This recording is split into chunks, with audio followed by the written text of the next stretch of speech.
નમસ્કાર, સ્વાગત છે આપનું ગુજરાત ફર્સ્ટમાં। હું છું આપની સાથે રાધા।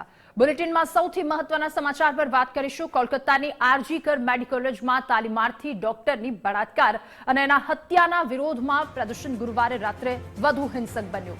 ગુરુવારે રાત્રે અહીં રીક્લેમ ધ નાઇટ નામનું વિરોધ પ્રદર્શન થઈ રહ્યું હતું। આ દરમિયાન એક મોટું ટોળું બેકાબુ બની અને કોલેજની બહાર પોલીસ બેરિકેડને તોડી કોલેજમાં પ્રવેશ્યું હતું। સોશિયલ મીડિયા પર કહેવામાં આવી રહ્યું છે કે ઉપદ્રવીઓની સંખ્યા 1000થી પણ વધારે હતી। પહેલા ટોળાએ પોલીસની વાહનોમાં તોડફોડ કરી પોલીસ પર પથ્થરમારો કર્યો અને આ ટોળું હોસ્પિટલના ઇમરજન્સી વોર્ડમાં પણ ઘૂસી ગયું અને અહીં પણ જાનમાલને નુકસાન પહોંચાડ્યું હતું। ત્યાં હાજર પોલીસ ફોર્સ ભીડ કરતા ઓછી હોવાથી પોલીસ ભીડને કાબૂમાં લેવાની નિષ્ફળ રહી। આથી પોલીસે તોફાનીઓ પર લાઠીચાર્જ કર્યો અને ટીયર ગેસ છોડ્યા। આ હિંસક પ્રદર્શન અંગે કોલકાતા પોલીસ કમિશનર વિનીત ગોયલે નિવેદન આપ્યું છે। તેમણે કહ્યું આજે જે પણ થયું એ મીડિયાના ખોટા અભિયાનને કારણે થયું છે। ટીએમસી નેતા અભિષેક બેનર્જીએ કહ્યું કે ગુંડાગર્દીએ અહીં હદ વટાવી દીધી છે। બીજેપી નેતા સુવેન્દુ અધિકારીએ કહ્યું મમતા બેનર્જીએ પોતાના ગુંડાઓને આરજી કર મેડિકલ કોલેજમાં ચાલી રહેલી બિન રાજકીય વિરોધ રેલીમાં મોકલ્યા હતા। તેમણે વિરોધીઓ જેવા ગુંડાઓ મોકલ્યા જેઓ ભીડમાં જોડાયા અને કોલેજમાં અશાંતિ સર્જી હતી।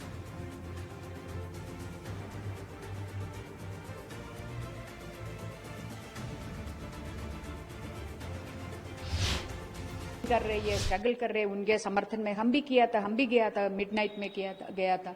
और जो कलकत्ता में जो हादसा अभी जो हुआ है जो कल रात का, इसका पूरी की पूरी रेस्पॉन्सिबिलिटी गवर्नमेंट को ही लेना है, क्योंकि government is responsible, police is responsible to ensure the safety of that place and the people who are sitting there in the protest. And this incident itself shows ये खुद दिखा रहे कि कितना लापरवाही से गवर्नमेंट इसको डील कर रही है। लेकिन दुख की बात है जो कोलकाता में हुआ, लेकिन मेरी ममता बनर्जी जी पे हम सबको बहुत विश्वास है। वो एक बहुत संवेदनशील सिर्फ नेता नहीं है लेकिन महिला है इस देश की। तो मेरा विश्वास है कि वो फास्ट ट्रैक कोर्ट करके उस लड़की को न्याय जरूर मिलेगा। लेकिन हम लड़की को तो वापस नहीं ला पाएंगे, लेकिन दूसरी हमारी कोई बहन बेटी के खिलाफ ऐसी घिनौनी हरकत न हो, इसके लिए हम सब ने एक समाज मिलके पूरी ताकत से खड़ा रहना चाहिए। तानाशाही मानसिकता और कल्चर का एक परिचय मिला जब इन प्रोटेस्टर्स के बीच में गुंडों को राज्य प्रायोजित तरीके से भेजा गया, हिंसा करवाई गई, मारतोड़ करवाई गई, ताकि इस पूरे प्रोटेस्ट मूवमेंट को हिंसात्मक शक्ल दी जा सके, प्रोटेस्टर्स, डॉक्टर्स, महिलाओं को डराया धमकाया जा सके। आरजी कर मेडिकल कॉलेज में घुसकर इन गुंडों ने तोड़फोड़ की ताकि वहां के सबूत नष्ट किए जा सके, और बंगाल की पुलिस ने कुछ नहीं किया। बंगाल में कानून व्यवस्था ध्वस्त हो चुकी है, इसका प्रमाण मिल चुका है। तो कोलकाता रेप हत्याना विरोध दरमियान हिंसा भड़की। आरजी कર मेडिकल कॉलेज में टोळा द्वारा तोड़फोड़ करवामां आवी। होस्पिटल में तोड़फोड़ मुद्दे भाजप द्वारा आकरा प्रहारो करवामां आव्या। टीएमसीना गुंडाओए तोड़फोड़ करी छे। शुभेंदु अधिकारीए કહ્યું भाजप नेता अमित मावलियाए पण सवाल उठाव्या छे। ત્યારે પ્રદર્શનને વિખેરવા માટે ગુંડા મોકલવામાં આવ્યા છે। માલવિયાએ કહ્યું સીસીટીવી તોડ્યા, સર્વર રૂમ અને હાર્ડ ડિસ્ક પણ ગાયબ થઈ ચૂકી છે। હોસ્પિટલમાં તોડફોડ મુદ્દે અત્યાર સુધી 9 જેટલા લોકો પકડાયા અને હિંસામાં સામેલ અન્ય લોકોની શોધખોળ હજુ પણ સામેલ છે।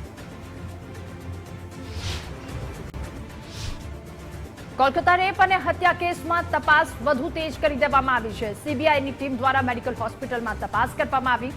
પોલીસ પાસેથી મળેલા દસ્તાવેજ અંગે ચકાસણી કરવામાં આવી રહી છે। ફોરેન્સિક સાયન્ટિસ્ટ અને મેડિકલ ટીમ પણ તેમની સાથે રહી તપાસ કરી રહી છે। ઘટના સ્થળેથી સીબીઆઈ દ્વારા પુરાવાઓ એકત્ર કરવામાં આવશે અને પીડિતાના ઘરે પણ સીબીઆઈ ટીમ પહોંચી અને વધુ માહિતી મેળવીશું। ન્યૂઝરૂમથી લાઈવ વિજય દેસાઈ આપણી સાથે જોડાયા છે। વિજય, આ કોલકાતા રેપ અને હત્યા કેસ શરમજનક આ ઘટના, પરંતુ આમાં રાજનીતિ પણ ક્યાંક તેજ થઈ રહી છે।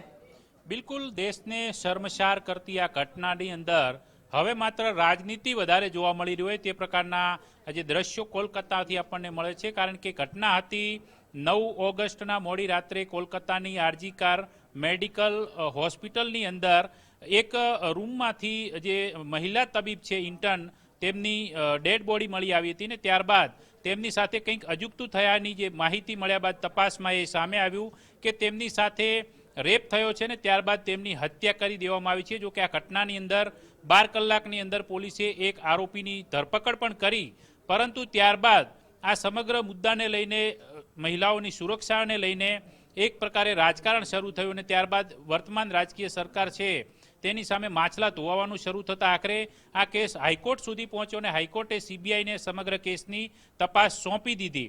2 દિવસથી સીબીઆઈ પણ આ કેસની અંદર તપાસમાં જોડાઈ છે। તમામ દસ્તાવેજો સ્થાનિક પોલીસ પાસેથી આંચકી લેવામાં આવે છે અને હાલમાં સીબીઆઈ સમગ્ર કેસની તપાસ કરી રહી છે। પરંતુ આ ઘટના પહેલા અત્યારે 15 ઓગસ્ટ એટલે કે સ્વતંત્રતા દિવસ દેશ જ્યારે ઉજવી રહ્યો છે ત્યારે તેની પૂર્વ સંધ્યાએ એટલે કે ગઈકાલે દેશભરની અંદર અલગ અલગ સ્થળે રિક્લેમ ધ નાઇટ એટલે કે રાત પર કબજો મેળવો, અધિકાર મેળવો એ પ્રકારે એક પ્રોટેસ્ટનું જે આયોજન થયું હતું તેની અંદર સૌથી હિંસક અસર છે તેની જે આરજી મેડિકલ હોસ્પિટલની બહાર જોવા મળી કે જ્યાં રાતના 11:15 થી 12ના ગાળાની અંદર જે પ્રદર્શનકારીઓ હતો તે પૈકીની ભીડ 1000થી વધુ લોકોનું ટોળું છે એકાએક આ હોસ્પિટલમાં ઘૂસી જાય છે, તોડફોડ કરે છે।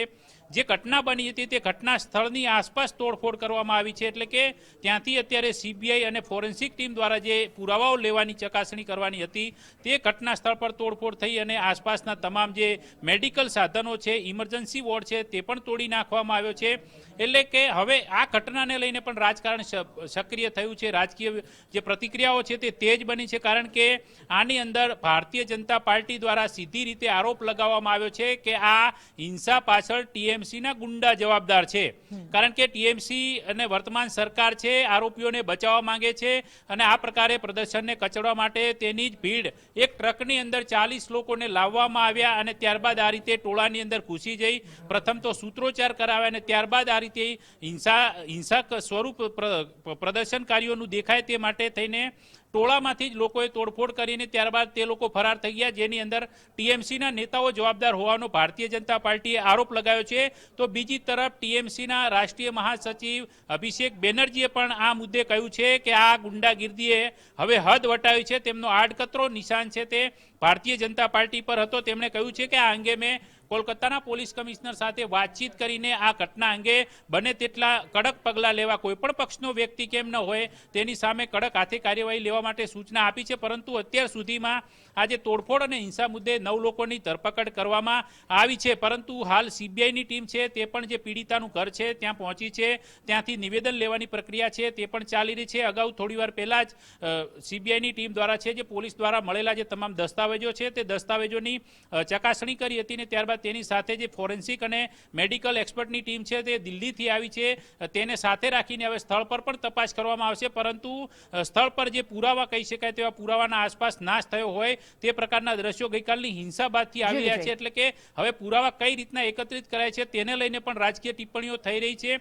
પરંતુ જોવાની વાત એ છે કે આ રાજકીય પ્રતિક્રિયાઓની અંદર અત્યારે હાલ સૌથી મહત્વની બાબત એ છે કે આ બાબતની અંદર દેશની આ જે દીકરી છે જે મહિલા તબીબ સાથે જે જઘન્ય કૃત્ય થયું છે તે મહિલાને જે પીડિતા છે તે પીડિતના પરિવારને ન્યાય કેવી રીતે મળશે તેના પર નજર હોવી જોઈએ, તેને બદલે માત્ર રાજનીતિ થઈ રહી છે તે થોડું શર્મસાર કરતી ઘટનામાં વધુ શર્મતાને ભરે છે તે પ્રકારે છે।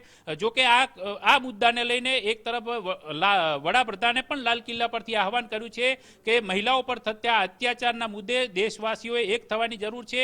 આ મુદ્દામાં ગંભીરમાં ગંભીર સજા થાય તેનાથી દાખલો બેસે તેવા પ્રકારના કામ કરવાની સૌ કોઈએ મળીને જરૂર છે।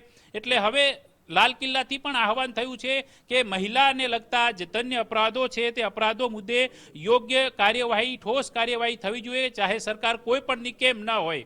પરંતુ જે પ્રકારે રાજનીતિ થઈ રહી છે તે વધુ શર્મસાર કરે છે આપણને। બિલકુલ વિજય, આભાર આપનો તમામ વિગતો સાથે જોડાવા બદલ। તો દેશ આખો ન્યાય માંગી રહ્યો છે અને બીજી તરફ રાજનીતિ તેજ થતી જઈ રહી છે। પોલીસ પાસે મળેલા દસ્તાવેજ અંગે ચકાસણી પર કરવામાં આવી, ફોરેન્સિક સાયન્ટિસ્ટ મેડિકલ ટીમ પણ તેમની સાથે છે અને દેશ ન્યાય માંગી રહ્યો છે આ વાતને લઈને। પરંતુ રાજનીતિ તેજ શર્મસાર કરનારી આ ઘટના છે। અલગ અલગ 4 દ્રશ્યોમાં આ ઘટનાને લઈને આપ દ્રશ્યો જોઈ રહ્યા છો।